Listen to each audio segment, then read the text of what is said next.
Ya pokoknya kalau bisa ya. Iya belum kan namanya perjuangan.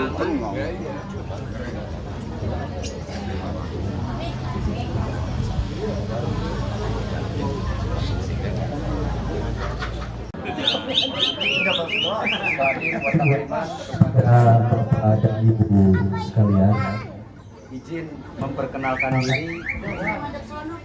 Ada sana ya? Izin memperkenalkan diri. Nama saya Zainal Abidin dari Dapur 9.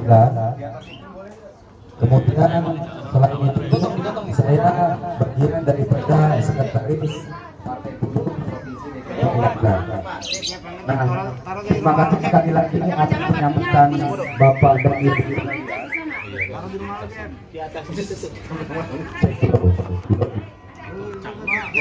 Ketika bapak-bapak dan ibu-ibu calon anggota legislatif dari kelas pekerja sendiri, harapannya sekali lagi apa yang menjadi cita-cita dan harapan kita bersama itu mampu direalisasikan oleh para bacalek baik dari Dapur 9 ataupun 10. Mungkin itu saja sekali lagi kepada masyarakat di Kecamatan Kepenjung ini. Mudah-mudahan apa yang kita harapkan dan pertemuan tatap muka pada hari ini menjadi awal langkah kita di Partai Buruh. Ingat, alhamdulillahirabbil alamin wassalatu wassalamu asrofil anbiya'i wal mursalin wa ala alihi washabihi ajmain. Amma ba'du. Yang saya hormati Ketua Esko Jakarta Barat Bung Surya, yang saya hormati Ibu Bawaslu, yang saya hormati dari pihak kepolisian, dan juga yang saya hormati dari pihak Babinsa, dari TNI, dan juga kawan-kawan dari Partai Buruh khususnya Jakarta Barat. Saya mengucapkan banyak terima kasih atas hadirannya di tempat saya ini yang sangat sederhana walaupun dengan keadaan mendung dan sangat mendukung acara kita ini. Dan juga saya sangat terima kasih kepada ibu-ibu dan juga bapak-bapak warga khususnya RT 16 RW 4 yang tak mungkin saya sebutkan namanya satu persatu, namun tidak mengurangi rasa hormat saya. Di sini saya sebagai perwakilan dari ibu-ibu dan bapak-bapak RT 16 RW 4 yang alhamdulillah nama saya pribadi sudah ada di kertas suara, yaitu perwakilan dari DPRD dari Partai Buruh nomor 6, nomor urut saya juga nomor 6, alhamdulillah pas banget. Kertas suara DPRD nomor 6 yaitu warna biru. Ibu-ibu, bapak-bapak jangan lupa karena perjuangan kita masih panjang untuk mengurus kampung kita ini. Saya masuk melalui dari Jaringan Rakyat Miskin Kota atau JRMK bersama kerjasama dengan UPC, yaitu sini ada perwakilan dan tandem saya Mas Guntoro, biasa dipanggil Mas Ugun. Alhamdulillah beliau juga dari UPC dan juga JRMK yang insya Allah akan berjuang untuk kampung kita, kampung-kampung yang sama masalahnya seperti kita ini. Doakan kami, semoga kampung kita akan terangkat. Semoga kampung kita tidak dikatakan kampung kumuh lagi, ibu bapak ya. Tolong doakan saya dan dukung saya untuk memperjuangkan kampung kita ini, karena saya di sini tinggal alhamdulillah kurang lebih 40 tahun. Saya tinggal sini 40 tahun dari saya sebelum sekolah SD sampai sekarang.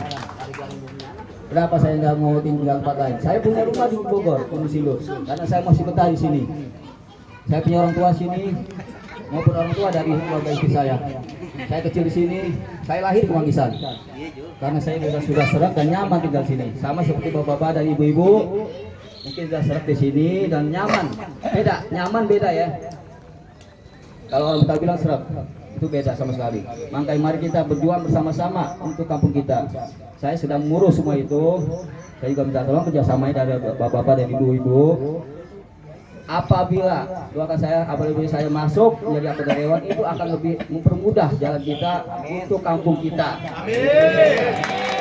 Dan lagi ada anggota dewan dari DPR lolos, itu lebih meyakinkan kita. semua undang-undang insya Allah akan bisa kita revisi, baik undang-undang dari program Partai Buruh, yaitu dari Undang-Undang Cipta Kerja, Orsosi, insya Allah kita akan bahas semua nanti di kursi Dewan, DPR dan DPRD. Itu dulu dia sekelumit saya, bahwa saya ini hanya sebagai penjual teh jus. Ibu bapak-bapak kalau dikatakan sini, anak-anak sini bilang bagi Pak di teh jus.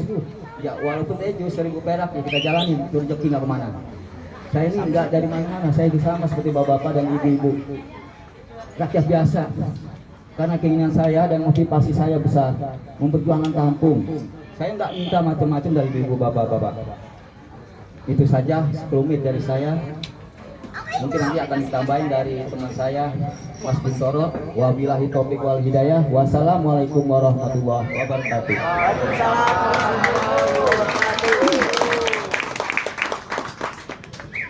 Mas Gungun, saya mohon waktunya untuk bisa menjelaskan terkait dengan agraria. Wabarakatuh. Ibu-ibu, bapak-bapak, warga Kampung Rawa yang saya hormati, saya banggakan, dan teman-teman dari Partai Buruh, baik dari provinsi, dari Exco Jakarta Barat, Mas Ivan, calon DPRD Dapil 10 ya, Dapil 10. Pertama, terima kasih banyak untuk semuanya karena sudah mau berkumpul pada hari ini mengikuti kampanye Partai Buruh. Jadi ini forumnya ini sekarang biasanya kan kita ngobrol dalam rapat-rapat warga, kalau sekarang forumnya kampanye. Jadi ini Bapak Ibu ini pertama kali juga buat saya ya. Jadi sekaligus saya mungkin ada yang belum kenal, saya ingin memperkenalkan diri. Kalau nama panggilan biasanya Gugun ya, tapi karena sekarang pemilu di surat suara harus pakai nama asli. Jadi pakainya namanya Guntoro. Dengan terpaksa nama asli harus dikeluarkan kali ini. Semoga tidak salah coblos nanti ya. Tidak ada Gugun di surat suara, yang ada Guntoro. Ini Rawa Barat, Rawa Timur ada semua ya. Rawa Timur mana? Rawa Timur. Teman-teman Rawa Timur. Oh, perwakilan ibu-ibunya nggak ada? Ada Rawa Timur. Oh ya, terima kasih. Begini, Bapak Ibu. Pertama mungkin sebelum nanti kita ngomong soal tanah ya. Sebelum ngomong soal tanah, mungkin yang ingin saya sampaikan pertama adalah biasanya kita ketemu dalam forum-forum JRMK, organisasi masyarakat yang non parpol, kok sekarang kita berpartai. Kenapa sekarang kita berpartai dan apa bedanya dengan partai-partai lain? Kemudian kenapa Partai Buruh begitu? Kenapa bukan apa contohnya partai lain itu? Partai A, Partai B, nggak boleh sebut partai lain ya ini ya? Nggak apa-apa ya, bebas ya. Yang penting Pak Parman udah bolehin berarti boleh. Kuncinya ada di dia. Umpama Gerindra atau kenapa nggak Perindo atau yang lain? Kenapa kok JRMK memilih Partai Buruh begitu ya? Pertama begini Bapak Ibu. Saya mau pakai contoh pemilu tahun 2019 di Muarangke. Semua tahu Muarangke ya? Kelurahannya itu Pluit. Di Kelurahan Pluit itu yang perkampungan kayak begini itu tinggal satu, namanya Muarangke. Tinggal satu, selebihnya udah jadi komplek. Pemilu tahun 2019, hasil pemilunya nih nyebar ke semua partai. Jadi warga Muarangke itu yang kampung nyoblosin semua partai, suaranya disebar. Nah yang komplek-komplek suaranya menyatu. Komplek-komplek nih orang-orang kaya nih, suaranya itu nyatu kedua partai saja. Ada yang bisa tebak partai apa? Yang komplek-komplek ini yang dipilih? PDI. Satu PDIP. Ini yang komplek-komplek ya orang kaya ya. Yang dipilih adalah satu PDIP. Yang kedua? Perindo. Bukan. Perindo. PSI. Kedua partai ini suaranya besar yang di komplek. Sedangkan yang di permukiman biasa seperti ini, yang Muarangke, suaranya nyebar ke semua partai. Kira-kira kalau kondisinya begitu, yang jadi caleg yang dari mana? Calegnya jadi yang dari mana? Yang dari komplek. Ya nggak? Karena apa? Suara warganya ngumpul nyatu, sedangkan yang di perkampungan suaranya nyebar, gak jadi suara, gak jadi kursi. Berarti yang duduk di dewan adalah perwakilan yang dicoblos oleh orang-orang kaya tadi itu. Nah sekarang pertanyaannya, kalau wakil dewannya, wakil rakyatnya adalah yang menang adalah yang didukung oleh orang-orang kaya, Ketika mereka duduk, ketika dikasih pilihan harus memilih yang mana kebijakan, menguntungkan orang-orang di komplek atau menguntungkan yang di permukiman kampung Muarangke, akan lebih pilih mana wakil rakyat ini? Komplek. Kenapa? Karena pendukungnya adalah orang-orang yang di komplek, orang-orang kaya. Jadi kalau disuruh milih buka pintu air, sumpama ya di daerah sana ya, buka pintu air antara membanjiri komplek atau membanjiri kampung Muarangke, yang dipilih adalah lebih baik membanjiri Muarangke. Itu Bapak Ibu, saya mau bilang bahwa ternyata suara kita itu menentukan sekali kebijakan apa nanti yang akan dibuat oleh para wakil rakyat. Tetapi pertanyaannya, kenapa orang-orang yang di permukiman kampung suaranya nyebar, sedangkan yang di komplek bisa nyatu? Ada yang tahu ibu-ibu kenapa? Permukiman warga yang di kampung-kampung kenapa suaranya pecah-pecah ke banyak partai? Kenapa? Ada yang tahu, Acung? Ada koordinasi. Kenapa? Dapat bantuan sembako, ada sembako, ada apa lagi? Ada amplopnya, ada serangan fajar, serangan maghrib ada nggak? Jarang ya. Kalau yang di komplek emang nggak dapat serangan fajar? Dapat nggak? Nggak dapat. Nah ini saya coba tanya waktu itu karena saya penasaran, kita anggota di sana juga ada. Saya tanya kenapa yang di perkampungan biasa di Muarangke suaranya pecah. Saya tanya, oh ternyata bener, karena banyak caleg nyebar sembako, nyebar duit segala macam, politik uang, ya, minyak goreng lah, mie instan lah, segala kerudung, segala kaos. Ada juga yang nggak dapat apa-apa tetap nyoblos, ada gitu. Sedangkan yang di komplek sebaliknya, mereka justru ngasih warganya. Ini yang di komplek orang-orang kaya justru bilang ke calegnya, saya sumbang calegnya itu 1 jutaan, 2 juta, 5 juta.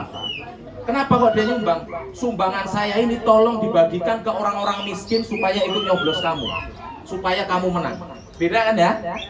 Yang di kampung tadi warganya berebut sembako, yang di komplek-komplek warganya justru nyumbang calegnya supaya dibagikan ke kampung-kampung miskin dan dia bisa menang. Beda ya? Beda, sehingga suaranya pecah karena berebut masing-masing. Tapi karena itu lalu kemudian tidak punya wakil di anggota dewan, yang punya adalah orang-orang kaya tadi. Makanya kemudian kalau anggota dewan bikin kebijakan yang tidak adil, tidak heran. Kenapa? Begitu mereka sudah kasih, urusannya selesai. Karena sudah dibeli, sudah ditukar dengan uang dan sembako. Jadi kalau udah nerima, urusannya sudah selesai. Bisa nggak sumpama nih, saya sebagai calon anggota dewan bagi-bagi uang ke Bapak Ibu semua, bisa nggak? Emang ada duitnya? Mampu nggak saya kira-kira? Mampu, yakin? Satu orang habis ini bagi amplop 500.000 per orang, mampu nggak saya? Saya sekarang nggak mampu, tapi mungkin kalau saya cari utangan dulu mampu. Kira-kira ya habis 10 miliar, 15 miliar lah. Bisa nggak saya cari utangan itu? Bisa, kan saya lihat depan ada jembatan, bisa saya gade dulu lah. Bisa, umpama bisa. Saya bagi-bagi kan. Tapi karena saya ngutang dulu sama pengusaha lah yang punya banyak duit ya. Saya kasih itu ke Bapak Ibu, tidak hanya di sini, kampung-kampung lain. Lalu saya menang. Setelah saya dilantik, apa yang akan saya lakukan? Saya punya utang 15 miliar. Apa yang akan saya lakukan setelah dilantik? Buru-buru amat. Setelah dilantik, Bayar utang dulu. enggak, buru-buru amat. Setelah dilantik, pertama yang saya lakukan adalah ganti nomor handphone. Supaya Bapak Ibu nggak hubungin saya. Selamat ya Mas Gun, udah jadi anggota dewan lah. Udah nggak bisa hubungin lagi, nomor saya ganti. Samperin ke rumahnya. Itu yang nomor 2 akan saya lakukan kalau saya punya utang 15 miliar, pindah rumah. Anggota dewan punya rumah dinas dong. Pindah rumah. Karena apa? Saya lari, utang saya tadi kan bukan ke Bapak Ibu, utang saya ke pengusaha. Baru yang ketiga, masa jabatan anggota dewan berapa lama? 5 tahun. 2,5 tahun pertama saya akan cari duit buat nutupin utang yang 15 miliar tadi, saya kembalikan ke pengusaha. 2,5 tahun berikutnya ngapain? Cari modal. Hah? Cari keuntungan? Saya akan cari modal lagi untuk pemilu tahun berikutnya supaya saya nggak perlu ngutang lagi. Nggak nyoblos. Pertanyaannya kapan kerja untuk rakyatnya kalau begitu? Itu karena apa? Kalau saya begitu kenapa? Karena saya ketika kampanye harus keluar duit 15 miliar. Itu ya kira-kira. Jadi kalau umpama ada yang terima kerudung kayak kaos satu kayak atau amplop kayak 100.000, jangan dipikir 100.000 atau satu kerudung Bu. Itu dikali ribuan jumlahnya miliaran. Dapat duit dari mana itu? Ya kan? Nah oleh karena itu kita tentu semua nggak pengen ya punya wakil rakyat korup, nggak mikirin kerja untuk rakyat khususnya kepada yang miskin, tapi justru ngumpulin duit doang kerjaannya. Pengennya begitu apa enggak? Enggak kan? Nah cara pertama adalah kalau Bapak Ibu pengen ada anggota dewan yang betul-betul memikirkan rakyat khususnya pada yang miskin adalah pertama pengaruhi dulu cara kampanyenya. Kalau kampanyenya sudah bagi-bagi duit, bagi-bagi barang, serangan fajar, udah ketahuan itu cara yang tidak benar. Berarti besok kalau jadi kemungkinan besar, saya ngomong kemungkinan besar loh ya, tidak otomatis. Kemungkinan besar pikirannya adalah balikin modal, itu udah pasti. Maka kalau ternyata nggak sesuai harapan Bapak Ibu jangan nyalain. Karena apa? Bapak Ibu yang coblos, ya kan? Nah sekarang kita mau coba cara baru nih Bapak Ibu. Cara baru, apa itu cara baru? Yaitu calegnya dari orang-orang miskin itu sendiri. Mas Ivan orang miskin atau orang kaya? Kalau kaya nggak masuk kriteria berarti. Ya maksudnya itu adalah golongan orang-orang kita lah, maksudnya begitu. Supaya apa? Supaya artinya gini, saya termasuk bagian dari Bapak Ibu sekalian. Kalau saya jadi, saya ini udah tahu bagaimana rasanya gitu loh. Hidup di perkampungan, bagaimana rasanya terancam digusur itu udah tahu. Sehingga ketika pemerintah mau bikin keputusan kebijakan, kita tahu kebayang ini bakal dampaknya buat orang miskin kan kayak apa, itu kebayang. Tapi kalau orang kaya yang nggak pernah rasain rasanya lapar kayak apa, nggak tahu bagaimana bisa memikirkan orang miskin. Anaknya seorang partai, ketua partai, anaknya ketua partai ya, pengusaha, nyalon jadi anggota dewan. Pernah nggak dia ngerasain rasanya lapar tuh kayak apa? Kecuali bener-bener niatnya diet ya. Kalau diet ya nggak bisa ngerasain. Tapi karena lapar nggak bisa makan tuh nggak pernah. Bagaimana mungkin dia bisa merasakan penderitaan orang-orang miskin? Nah oleh karena itu kita mau uji coba. Oke kalau begitu anggota dewan sekarang kita mau isi dari orang-orang kita sendiri, dari orang-orang miskin, dari orang-orang biasa. Pertanyaannya, duitnya dari mana? Buat kampanye dari mana? Dari mana Bapak Ibu? Masing-masing. Kantong masing-masing kalau ada, kalau nggak ada bagaimana? Ini bendera butuh dicetak, spanduk butuh dicetak, konsumsi perlu dibuat kan? Butuhnya dari mana? Sekarang kita tempatkan, kalau calegnya supaya kalau jadi nanti bekerja untuk rakyat, berarti dananya harus didanai dari rakyatnya itu sendiri. Jadi utang budinya kepada rakyat. Tapi kalau didanai pengusaha, utang budinya kepada pengusaha. Jadi duit-duit masyarakat anggota dikumpulkan melalui organisasi untuk membiayai semampunya. Saya mampunya nyumbang 5.000, nggak apa-apa 5.000. Saya mampunya 10.000, nggak apa-apa. Saya mampunya tenaga ikut masang spanduk, boleh nggak? Boleh. Beda ya Bapak Ibu. Kalau Bapak Ibu pas kampanye minta proposal ke caleg, terus sudah jadi, kalau nanti nggak ditemuin wajar. Tapi kalau justru ibu-ibu bapak nyumbang 5.000, 10.000 ke caleg, kalau dia jadi bisa ngomong dengan sangat bangga, hei Ivan, kamu ingat ya, jadinya kamu anggota dewan tuh ada duitku 10.000 di situ. Bu bangga Bu, ya nggak? Iya, beda loh. Beda. Tapi kalau justru kebalikannya Ivan yang harus bagi-bagi, ketika Bapak Ibu datang, karena tinggalnya di rumah dinas, sumpama ya, tinggal di rumah dinas, lewatnya kan security dulu. Ditanya, security telepon nanti, Pak Ivan ini ada tamu dari mana? Dari Kampung Rawa gitu. Mau ngapain? Tadi bawa proposal kayaknya ini. Bilang nggak ada, lagi kunker keluar negeri. Karena dulu dia sudah bayar. Dulu ketika kampanye sudah bayar. Tapi kan yang kita praktekkan bukan begitu ya. Oleh karena itu kalau caleg-caleg JRMK dijanji Bapak Ibu. Di caleg JRMK dijanji dua hal. Pertama nih yang paling gampang aja. Pertama kalau jadi tidak boleh ganti nomor handphone. Yang kedua tidak boleh pindah rumah. Jadi Mas Iwan kalau jadi rumahnya tetap di sini. Harus itu. Kenapa? Ada yang tahu supaya apa? Nah, supaya gampang diakses oleh tetangganya. Satu itu ya, supaya dia tetap merasakan penderitaan orang tuh kayak apa sih gitu. Tapi kalau udah pindah rumah, rumahnya udah gedong, pagernya tinggi segala macam, udah nggak bisa diakses. Sehingga dijanjikan harus tetap tinggal di sini. Gitu ya. Nah, berikutnya adalah soal sekarang begini, tujuannya apa? Kita nyalek. Pertama gini Bapak Ibu. Waktu kita sebelum ikut partai ya, Bapak Ibu masih ingat nggak kita ada kontrak politik tahun 2017? Masih ingat? Siapa yang ikut waktu itu? Ikut ya Pak ya? Di mana Pak? Ingat nggak di mana? Akuarium. Kampung Muka, di Kampung Muka. Kampung Muka. Saya nggak perlu nyebut siapa ya, karena sekarang dia nyalon, nanti dikira mengkampanyekan yang berbeda. Sekarang dia nyalon, tapi ini gubernur yang lama, kita kontrak politik sama beliau. Kita menyatukan suara dukung beliau kan waktu itu ya, dan dia menang. Kontrak politik itu artinya kita menukar, kita akan coblos dia, dukung dia, tapi sebaliknya dia harus melakukan sesuatu buat kita. Bukan minyak goreng, bukan Indomie. Oke, tapi sesuatu yang lebih besar dan lebih bermanfaat. Apa? Contohnya perubahan tata ruang.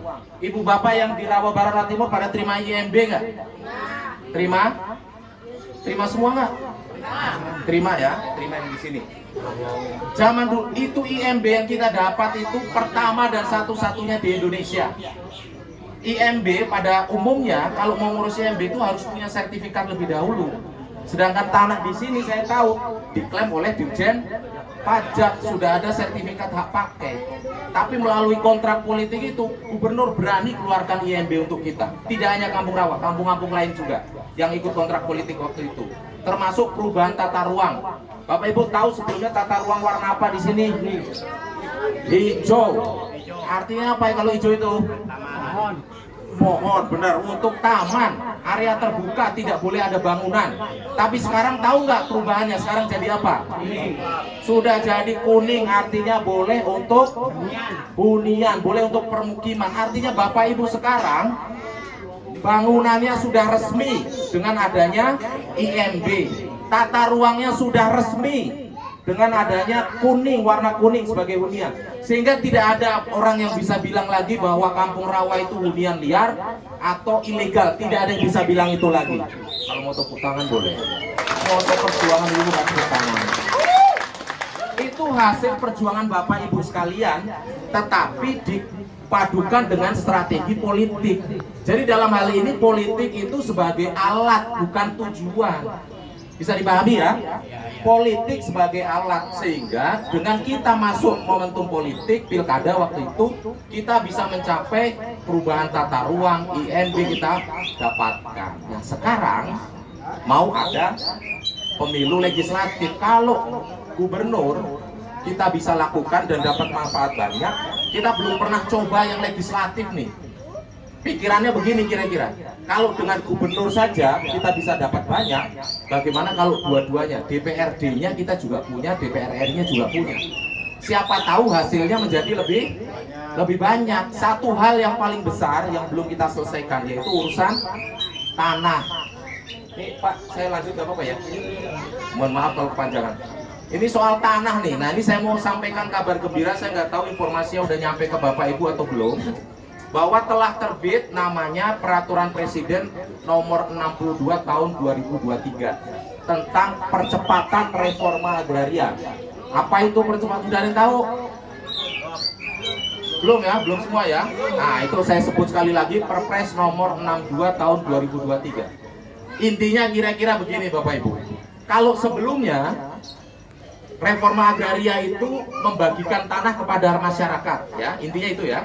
Tapi jenis tanah yang bisa dibagikan pada masyarakat itu hanya tanah negara. Hanya tanah negara. Kalau sekarang melalui perpres yang baru, tanah BUMN, tanah BUMD, tanah aset pemerintah pusat, tanah aset pemerintah daerah bisa diberikan kepada warga masyarakat. Di sini tadi statusnya diklaim oleh siapa? Dirjen Pajak itu pemerintah mana nih? pemerintah pusat, Kementerian Keuangan. Berarti berdasar perpres ini bisa nggak tanahnya dialihkan dari Dirjen Pajak pada masyarakat sini? Ada syaratnya. Syaratnya adalah warganya sudah menguasai tanah ini lebih dari 20 tahun. Siapa yang paling lama di sini? Ibu-ibunya ngacung. Ayo, siapa paling lama? Yang ngacung berapa lama, Bu? Ibu-ibu, kaos merah putih. Berapa? 89 itu berarti berapa lama itu? Lebih lama nih Pak. Lebih lama, berapa tahun? Dari belum lahir. Tapi saya yakin, saya tahu betul Kampung Rawa itu kalau cuma 20 tahun itu lebih. Saya tahu betul. Sehingga Bapak Ibu, ini kesempatan besar untuk Kampung Rawa. Makanya kita di jaringan JRMK tanggal 11 Desember kita akan mendaftarkan lokasi, itu ada sekitar 25 kampung. Mendaftarkan lokasi-lokasi kampung kita ke Kementerian Perekonomian karena daftarnya di sono. Nah, Kampung Rawa akan ikut daftar apa enggak nih? Masalahnya perwakilan rapat nggak ada dari Rawa Barat yang datang. Hah? Iya, Rawa Timur ada tadi Pak Didi dan teman-teman datang. Tadi ada Adul sih Rawa Barat, cuman kurang orangnya cuma satu. Tanggal 11 kita rame-rame ke sana. Tanggal 11 Desember itu sekalian peringatan Hari Hak Asasi Manusia. Oke, ini kesempatan besar Bapak Ibu yang sudah kita nanti-nantikan. Tapi waktunya tiba, justru sekarang Rawa Barat malah melempem ini. Sedih saya dengarnya sebenarnya, situasi melempem sekarang Rawa Barat ini. Nah itu. Nah oleh karena itu begini. Tapi kalau seumpama nih sudah kita daftarkan ya, namanya udah masuk nih Rawa Barat ke kementerian, apakah otomatis pemerintah langsung ngurus tanah di Rawa Barat? Belum tentu. Oleh karena itu selain tekanan massa, kita akan datang rame-rame pada tanggal 11. Penting juga kita memikirkan yaitu momentum politik. Momentum politik. Apa itu momentum politik? Orang dalam ini, kalau kita nggak punya orang dalam, barang ini disikirin terus Pak Bu. Orang dalam. Oleh karena itu kita menempatkan Partai Buruh ini sebagai alat, bukan tujuan. Kita ikut pemilu itu alat untuk mencapai apa tujuan kita? Apa tujuan sekarang? Contohnya tujuan kita apa? Legalitas tanah. Partai Buruh ini alatnya untuk mencapai itu melalui momentum politik. Kalau ada perwakilan kita di DPR RI, di DPRD, membantu nggak bisa mengurus di dalam pemerintahan? Membantu. Jadi partai kita tempatkan sebagai alat, bukan tujuan. Kalau sekedar berpartai kita ikut Partai Buruh, tapi kita nggak ngapa-ngapain, ya, nggak memperjuangkan kepentingan masyarakat, nggak ada gunanya, mending nggak usah ikut. Jadi kita ikut Partai Buruh itu kendaraan untuk mencapai tujuan sebagai alat perjuangan. Nah kalau Partai Buruh ini bisa menang, calegnya bisa pada duduk, maka caleg-caleg inilah yang bertugas melakukan perjuangan di dalam sistem, di dalam pemerintahan. Bapak Ibu tugasnya apa? Bapak Ibu tugasnya menekan dari luar, maksudnya begitu. Sehingga pencalekan saya sebagai pribadi dari JRMK UPC itu bukan semata-mata saya pribadi, bukan pribadi pengen jadi anggota dewan, nggak ngimpi saya Bu. Tapi ini saya adalah alatnya Bapak Ibu, alatnya organisasi untuk mencapai tujuan, yaitu kalau sekarang legalitas tanah, maksudnya begitu. Jadi kalau seumpama nih DPR RI kan punya wewenang memanggil kementerian. Kalau kementeriannya berlama-lama kok nggak segera diurus Kampung Rawa Barat, ya kita panggil Kementerian Keuangan itu. DPR RI punya kewenangan memanggil nggak? Punya. Begitu maksudnya. Jadi politik kita tempatkan sebagai alat untuk mencapai tujuan. Oleh karena itu, kalau Bapak Ibu tujuannya sama dengan kita, mari kita bekerja sama. Soal pilihannya, oh sekarang saya ada ini, ada yang memberi amplop ini, amplop itu. Saya mau bilang bahwa pemberian itu sebenarnya merendahkan Bapak Ibu, merendahkan kita. Kita artinya hanya dihargai dengan segitu. Tapi kenyataan itu terjadi kan banyak ya. Ada yang ngasih mau nggak mau. Ya sudah kalau begitu nggak apa-apa, terima saja. Yang penting suaranya sekarang kita satukan. Karena kalau cuma sendiri-sendiri, ada yang nyoblos hijau, ada yang nyoblos kuning, ada yang nyoblos merah, nggak jadi apa-apa suara Bapak Ibu. Jadi lebih baik suaranya kita satukan, coblos oren. Justru karena dengan begitu maka caleg-caleg dari orennya ini jadi. Ketika jadi maka memperjuangkan kepentingan kita bersama. Oke, gitu ya. Jadi sebagai penutup, pilih Partai Buruh nomor 6. Kalau DPR RI-nya namanya Guntoro. Aku kurang pede sebenarnya mau kampanye, tapi ya harus ya. Gak apa-apa ya, saya mau izin ya.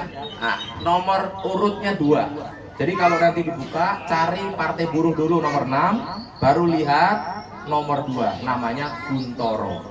Kalau DPRD-nya, DPRD nanti kertasnya berbeda ya.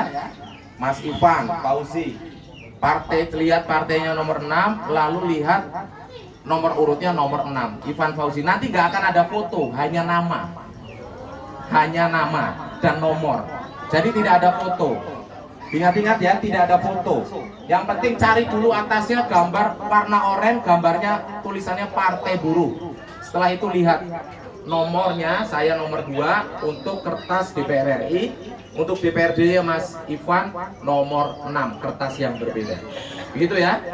Sekali lagi, perjuangan politik ini alat, bukan tujuan.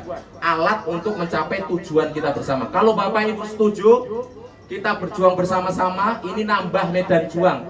Tidak hanya melalui organisasi, tidak hanya melalui tekanan massa, tapi juga jalur politik kita gunakan. Tetapi politik yang benar, bukan politik yang bagi-bagi uang, politik yang bagi sembako. Karena itu justru merusak para caleg kalau pakai sembako. Begitu ya. Terima kasih banyak. Jangan lupa 14 Februari coblos Partai Buruh. Terima kasih banyak. Wassalamualaikum warahmatullahi wabarakatuh. Memberikan agak panjang ya penyampaiannya kepada Bapak Surya. Waktunya saya persilahkan.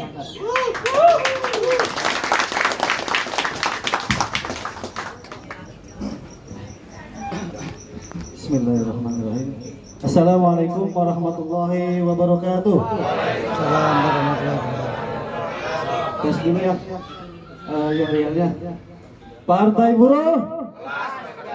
Partai Buruh. Partai Buruh. Partai Buruh. Alhamdulillah. Kompak banget nih. Terima kasih saya ucapkan.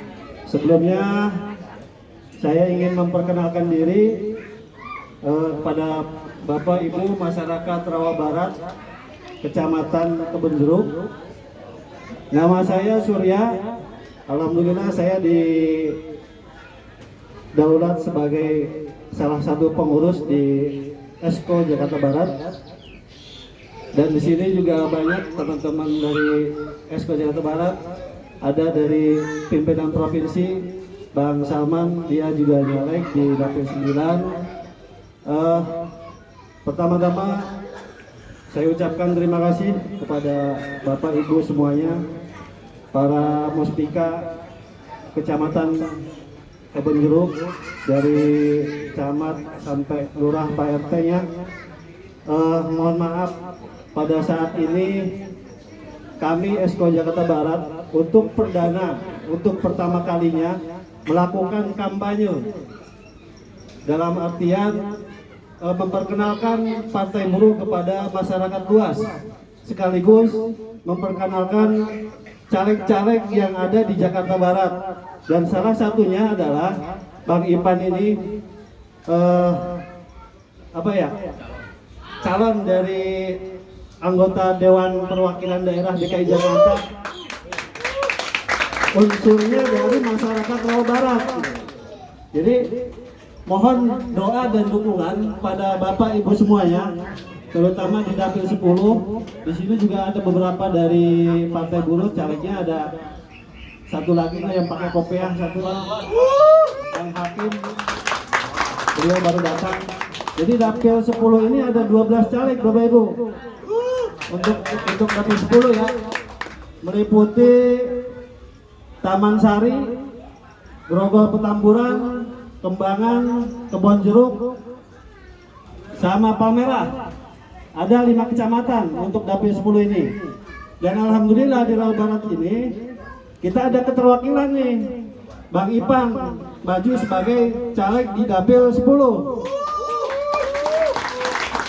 Mudah-mudahan beliau bisa membawa aspirasi dan pesan untuk masyarakat Rawa Barat pada umumnya.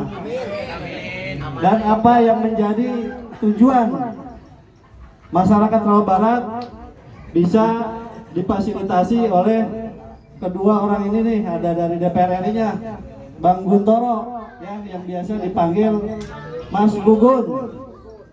Beliau di Dapil 3 meliputi Kepulauan Seribu, Jakarta Utara sama Jakarta Barat. Dan nomornya nomor 2. Jadi Bapak Ibu jangan lupa untuk tanggal 14 Februari 2024 nanti Bapak Ibu buka kertas suaranya untuk DPRD-nya berwarna biru ya, jangan lupa nih. Yang biru untuk DPRD DKI dan yang kuning untuk DPR RI. Tinggal dibuka, lihat nomornya, jangan asal coblos. Yang penting dibuka dulu semua ya, dibuka dulu semua. Jangan dibuka separuh, dicoblos nanti yang belakangnya kena juga.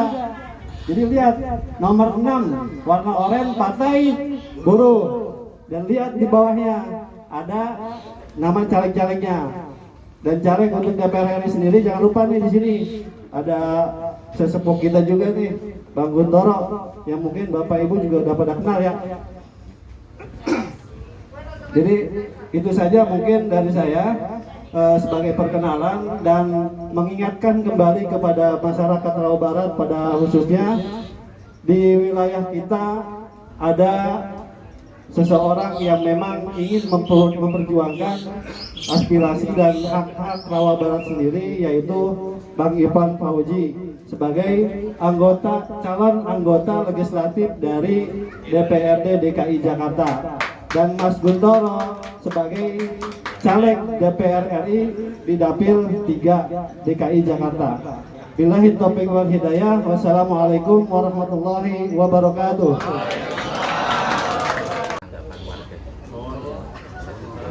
Mudah-mudahan tetap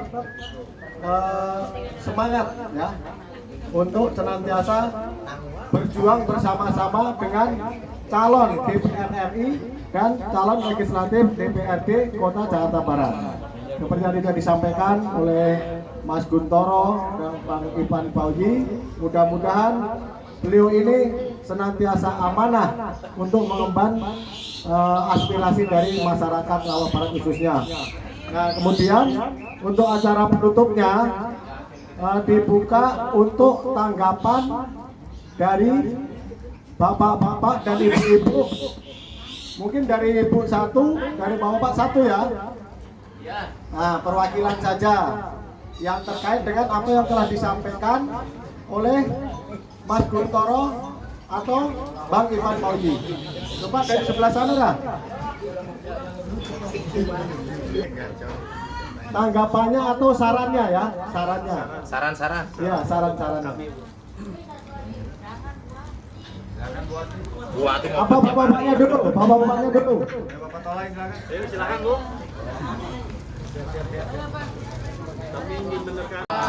Saya hormati orang tua semuanya di sini, teman-teman atau kawan-kawan saya, dan yang saya hormati Bapak caleg DPR RI dan Bapak caleg DPRD.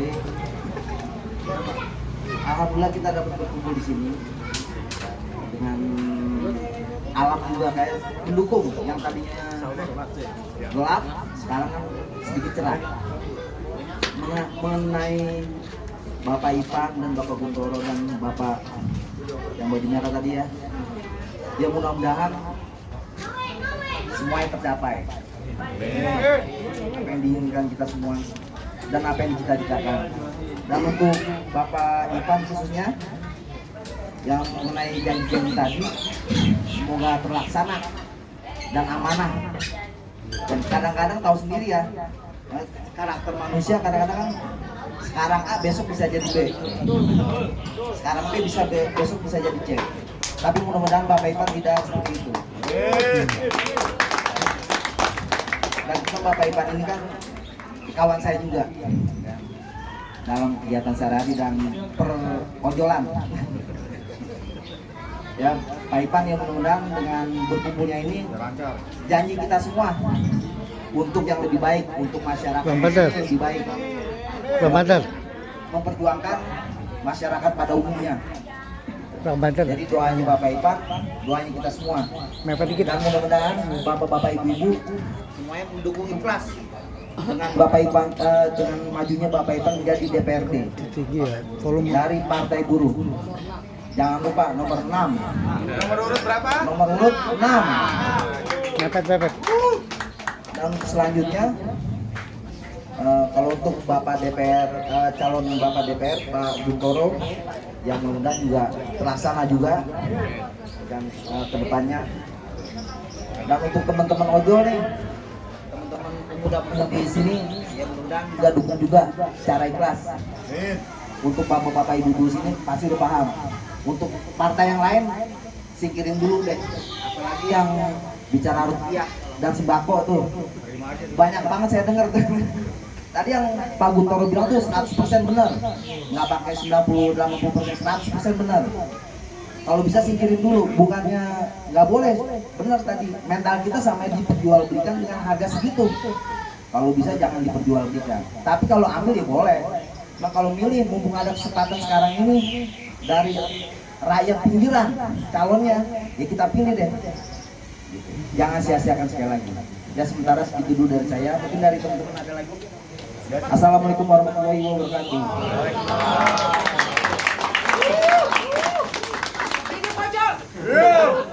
Kawan-kawan ojol juga mendukung untuk adanya Partai Buruh. Harapan saya selaku pengurus di Esko Kota Jakarta Barat, kawan-kawan ojol ini juga bisa menyampaikan kepada kawan-kawan yang lain untuk mendukung Partai Buruh. Dan untuk platformnya, ya tujuannya itu mungkin kawan-kawan ojol sudah banyak yang paham. Karena sering juga kita bareng-bareng aksi, ya. Karena kalau aksi pasti ada tujuannya. Itu. Dari ibu-ibunya ada nggak nih? Kalau Bu Wati itu udah senior, Bang, sudah lebih paham. Ya mungkin saya anggap ibu-ibu itu udah paham semua, ya. Dengan apa yang disampaikan dari Mas Gugun, Mas Ivan tadi udah paham semua. Bahkan tujuannya Partai Buruh ke depannya seperti apa, semua masyarakat di Rawa Barat ini saya anggap sudah paham semuanya. Tinggal bagaimana kita untuk bisa mengajak terutama keluarga kita, saudara-saudara kita dan tetangga-tetangga kita untuk bisa mencoblos nomor 6 Partai Buruh. Setuju ya ibu-ibu bapak-bapak ya? Nah, terima kasih. Sekali lagi saya ucapkan terima kasih kepada seluruh pemangku kekuasaan yang ada di Rawa Barat, khususnya sesepuh dan juga pengurus wilayah yang ada di sini. Saya ucapkan banyak terima kasih kepada bapak-bapak kepolisian Panwascam Kecamatan Kebonjeruk yang mungkin hadir atau perwakilan di sini. Sekali lagi saya ucapkan terima kasih atas izin yang telah diberikan kepada kami Partai Buruh dalam rangka kampanye yang pertama tatap muka. Dan perlu saya sampaikan minggu depan, ya tanggal 10 kita akan mengadakan kampanye tatap muka lagi di daerah Tegal Alur. Nah kepada ibu-ibu, ya mungkin bisa karena mendukung Mas Ipan ikut ke sana seperti kawan-kawan yang dari Tegal Alur nih, yang paling ribet nih, ya yang dari Tegal Alur nih. Nah ini, nah, nanti kalau hari Minggu mungkin waktunya sama. Jam 3:30 ya, 3:30. Dan kepada caleg yang baru hadir, saya ucapkan terima kasih karena mungkin kesibukannya. Sekali lagi, saya atas nama pengurus Esko Kota Jakarta Barat mengucapkan ribuan terima kasih kepada seluruh warga Rawa Barat yang telah hadir di sini. Dan mungkin yang belum hadir, saya doakan mudah-mudahan tidak lupa dengan nomor 6 Partai Buruh. Untuk menutup acara kita sekali lagi, biar ibu nggak lupa, ya kita tutup dengan yel-yel Partai Buruh sekali lagi. Setuju ya Bapak Ibu ya? Kita mulai. Partai Buruh, Partai Buruh, Partai Buruh, Partai Buruh. Terima kasih. Mudah-mudahan kawan-kawan caleg kita juga berjuang seperti semangatnya ibu-ibu mengucapkan jajal Partai Buruh. Sekali lagi, saya atas nama pribadi, apabila banyak kekurangannya dalam menyampaikan, kurang sopan dalam menyampaikan, karena saya manusia biasa, mohon diberikan bentuk maaf yang seluas-luasnya. Kita tutup acara kita dengan membaca hamdalah. Alhamdulillah.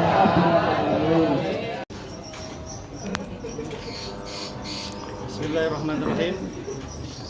Assalamualaikum warahmatullahi wabarakatuh. Kami dari Esko Jakarta Barat untuk pertama kalinya pada hari Minggu ini tanggal 3 Desember 2023 melakukan kampanye di wilayah Dapil 10 di DKI Jakarta, tepatnya di wilayah Rawa Barat,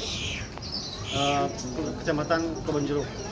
Pada hari ini kami bersama masyarakat Rawa Barat melakukan kampanye, yaitu mengangkat satu isu yang paling utama, yaitu mengenai undang-undang agraria yang pada dasarnya itu merupakan hak seluruh warga negara Indonesia. Dan apa yang menjadi masukan tanggapan dari masyarakat, mungkin nanti kami dari SK Jakarta Barat menyampaikan kepada teman-teman caleg dari Partai Buruh, ada dari Partai Buruh sendiri, yaitu ada Dapil 10 dari bagian PAN dan Hakim, dan untuk DPR RI-nya ada Bang Gulung selaku Ketua YLMK di wilayah DKI Jakarta. Dan saya persilakan beberapa kesepakatan untuk menyampaikannya. Silakan Bang Gulung. Ya, terima kasih. Hari ini kita sudah menunaikan kampanye perdana di Jakarta Barat pada khususnya. Kita Partai Buruh membuktikan kampanye kita ini sesuai dengan platform Partai Buruh. Kita ini partainya orang-orang marginal, jadi tidak kampanye di hotel-hotel atau tidak kampanye di tempat-tempat mewah, tapi kita kampanye langsung menyapa ke kampung-kampung, kampung padat penduduk, langsung turun ke masyarakat supaya kita bisa mendengar secara langsung dalam suasana yang sederhana, suasana yang keluargaan, dan pada intinya kita bisa mensosialisasikan apa yang jadi tujuan dari berdirinya Partai Buruh. Demikian. Programnya sama dengan kami kan dari Jalan Kaca di Karamis Kota. Mudah-mudahan Partai Buruh bisa mengawal sejarah untuk menangani kita bersama, karena kita pengalaman saya sebagai orang biasa, kalau partai-partai yang lain kan agak sulit ya. Mudah-mudahan Partai Buruh bisa menginspirasi masalah warga di Jakarta. Sudah berapa lama Ibu tinggal di? Saya 26 tahun. Selama 26 tahun ini bagaimana kondisi? Ya, kondisi kampung ini ya pertama yang tadi saya dijelaskan sama Bang ya, kami tidak punya apa-apa. Nah, sekarang kami sudah punya yang ada gerakan, kami sudah nyaman ya, rasa nyaman ya belum sepenuhnya karena masih ada masalah yang harus diselesaikan kampung kami sendiri, yaitu soal legalitas tanah. Mudah-mudahan lewat Partai Buruh, alat Partai Buruh kita bisa semuanya bisa diselesaikan dengan baik. Ya, harus ada orang di dalam. Emang harus ada orang di dalam DPRD maupun di dalam DPRD maupun DPRD. Karena kalau nggak ada orang di dalam, nggak bisa kita menyampaikan aspirasi. Karena kita nggak kenal. Kalau selama ini kan kita ke DPRD cuekin. Karena beberapa kali saya ikut ke demo ya gitu, nggak didengerin. Dia lupa dengan janji yang di lapangan. Ya, mudah-mudahan dengan adanya warga Kampung Rawa juga sebagai anggota dewan bisa menyalurkan aspirasi. Ya, bisa mewakilkan aspirasi warga lah lewat Partai Buruh. Dengan siapa Ibu? Saya dengan Ibu Wati. Ibu Wati. Mudah-mudahan Partai Buruh menang. Terima sesuai kasih. dengan Oh, iya. Terima kasih Ibu. Sama.